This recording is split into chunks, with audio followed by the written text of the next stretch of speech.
Cześć, tu Radek. Moje filmy powstają dzięki patronom, za co im serdecznie dziękuję.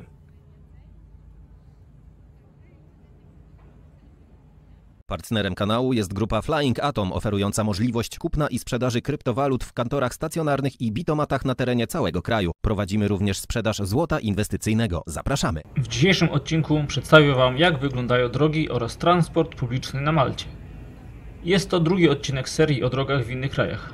Pierwotnie drugim filmem z tej serii miały być drogi na Słowacji, jednak na początku lutego byłem przez tydzień na Malcie, więc postanowiłem nagrać odcinek o drogach w tym kraju.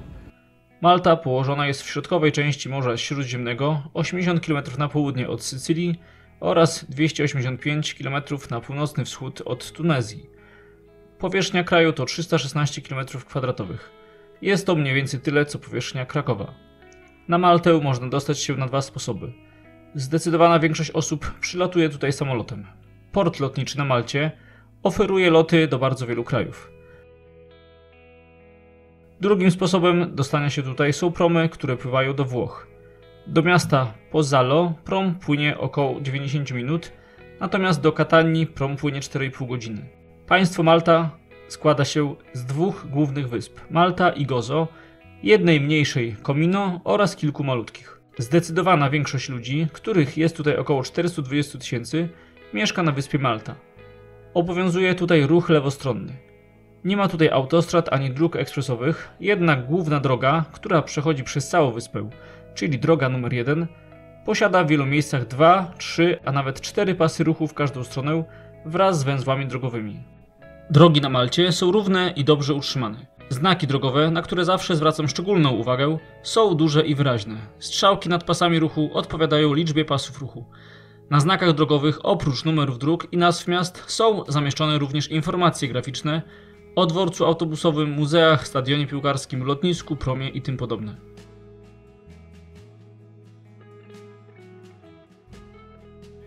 Maksymalna prędkość, z jaką można się poruszać poza obszarem zabudowanym, to 80 km na godzinę, natomiast w obszarze zabudowanym jest to 50 km na godzinę. Jeżdżąc po wyspie w wielu miejscach widziałem sporo remontów dróg. Główne drogi są przebudowywane, a także poszerza się je o dodatkowe pasy. Droga numer 1, po której cały czas teraz jedziemy, ma, jak większość tutaj dróg, dość spore łuki pionowe i poziome. Wynika to z faktu, że Malta jest położona na pofałdowanym terenie. Dodatkowo droga numer 1 przechodzi przez ścisłe centra miast takich jak Marsa, Hamrut, Msida czy St. Julian. Co jakiś czas poruszamy się w tunelu. Wzdłuż dróg jest bardzo dużo fotoradarów oraz znaków drogowych informujących, że prędkość zabija.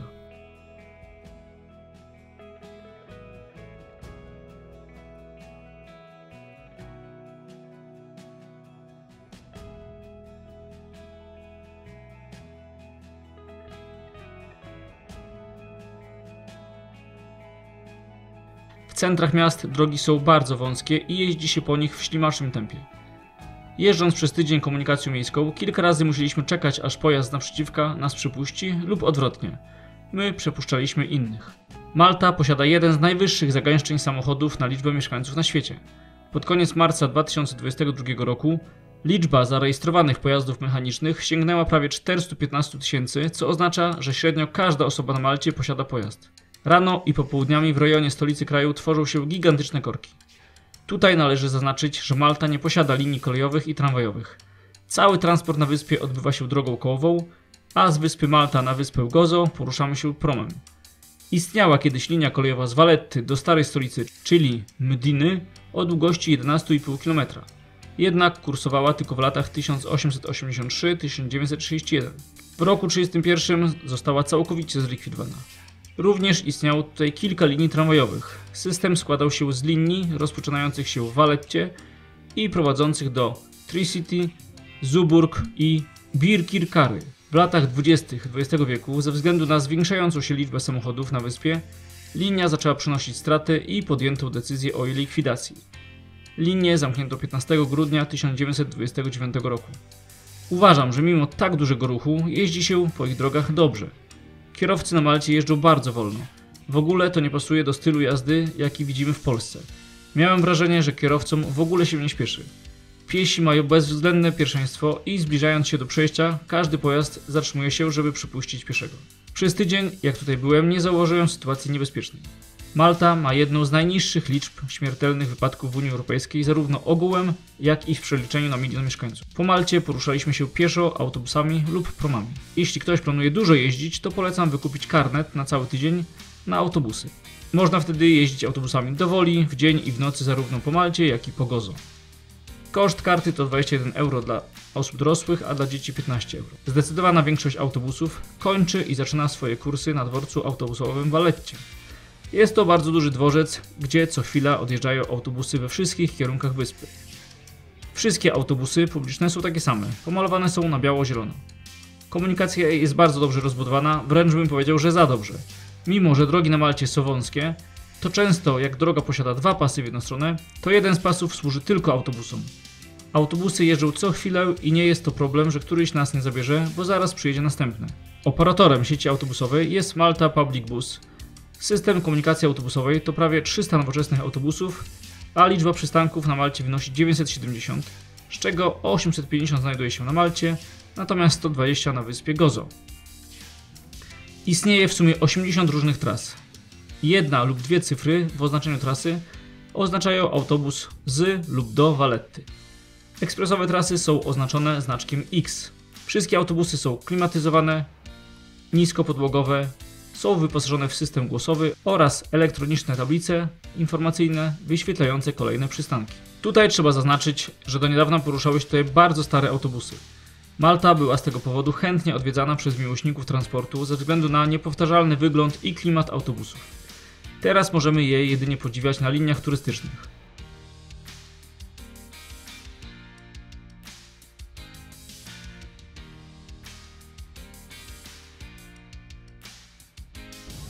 Jednego dnia postanowiliśmy wybrać się na sąsiednią wyspę, czyli Gozo. Do miejsca, skąd wypływa prom, na Gozo dojechaliśmy autobusem linii 222. Pomiędzy wyspami kursują promy, które pływają w ciągu dnia co 30 lub 45 minut, a w nocy co 1,5 godziny. Prom płynie około 20 minut i zabiera na pokład zarówno pieszych, jak i samochody, skutery czy rowery. Osobne promy są dla ciężarówek oraz osobne dla pojazdów przewożących materiały niebezpieczne. Takie promy nie są dostępne dla normalnego ruchu i pływają w zupełnie innych godzinach. Płynąc na Gozo po drodze spotkaliśmy prom, który płynął na Maltę. Na wyspie Gozo, tak jak wspomniałem, zakupiona karta upoważnia do podróżowania autobusami. Wyspa Gozo znacznie różni się od Malty. Jest tutaj znacznie spokojniej i jest dużo mniej turystów.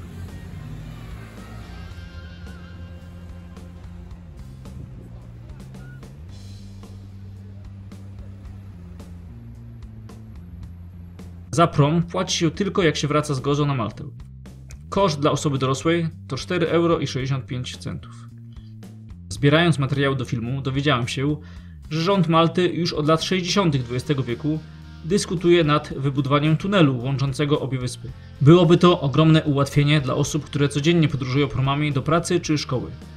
Zgodnie z planami rozważanymi przez rząd, tunel Malta-Gozo ma mieć 13 km długości oraz przekrój jednej jezdni o 2 pasach ruchu. Jednak w 2022 roku plany odłożono na półkę. Koszt budowy tunelu, jak na tak mały kraj, byłby astronomiczny. Parkowanie. Z racji ogromnej liczby aut, parkowanie na Malcie jest bardzo utrudnione. Z tego co zauważyłem, praktycznie nie ma miejsc wolnych, a jeśli jakieś się pojawia, to zaraz jest zajmowane. Miejsca parkingowe są bardzo dobrze oznaczone. Uważam, że u nas mógłby być taki system. Oznaczenia miejsc do parkowania odbywają się tylko za pomocą linii poziomych. Nie ma tysięcy słupków i znaków drogowych, jak to jest u nas. Zapewne wielu z Was powie, że u nas jest śnieg i linii nie byłoby widać. To ja w takim razie zadam pytanie, ile dni w roku leży śnieg na drodze, że nie widać linii? Jak patrzę na oznakowanie parkingów, na przykład w Poznaniu, to mnie normalnie krew zalewa, że każde nawet pojedyncze miejsce parkingowe jest oznaczone w taki sposób. Miejsca parkingowe na Malcie, które są oznaczone białą linią, oznaczają, że może tu parkować każdy pojazd. Natomiast miejsca, które są oznaczone kolorem zielonym lub niebieskim, oznaczają, że mogą tu parkować tylko lokalni mieszkańcy. Nie można natomiast parkować w miejscach, gdzie jest podwójna linia żółta. Te linie spotykamy na każdym skrzyżowaniu oraz na ulicach, gdzie po drugiej stronie jest już parking.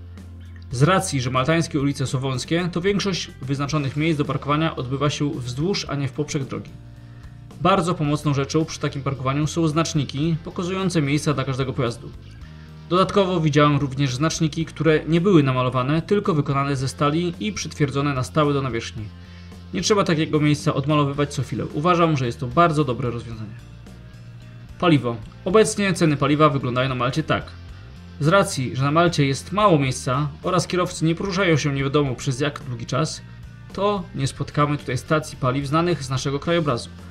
Zdecydowana większość stacji ogranicza się do małego budynku i dystrybutorów. Natomiast na wyspie Gozo spotkałem też takie miejsce. Trudno to nazwać stacją paliw, są to po prostu dystrybutory, które stoją na chodniku. Nie ma tutaj żadnego pracownika.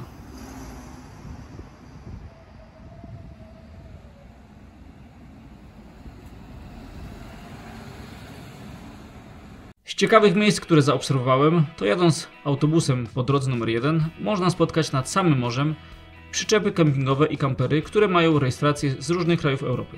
Większość jednak z nich miała rejestrację z Wielkiej Brytanii. Wszystkie one, z tego co zauważyłem, były puste. Domyślam się, że ludzie pozostawiają te przyczepy na cały rok i przyjeżdżają tutaj np. w okresie wiosennym lub wakacyjnym na urlop. Niektóre drogi mają tutaj bardzo duże spadki podłużne. Ten film może tego nie oddaje, ale naprawdę było to kilkanaście procent spadku podłużnego.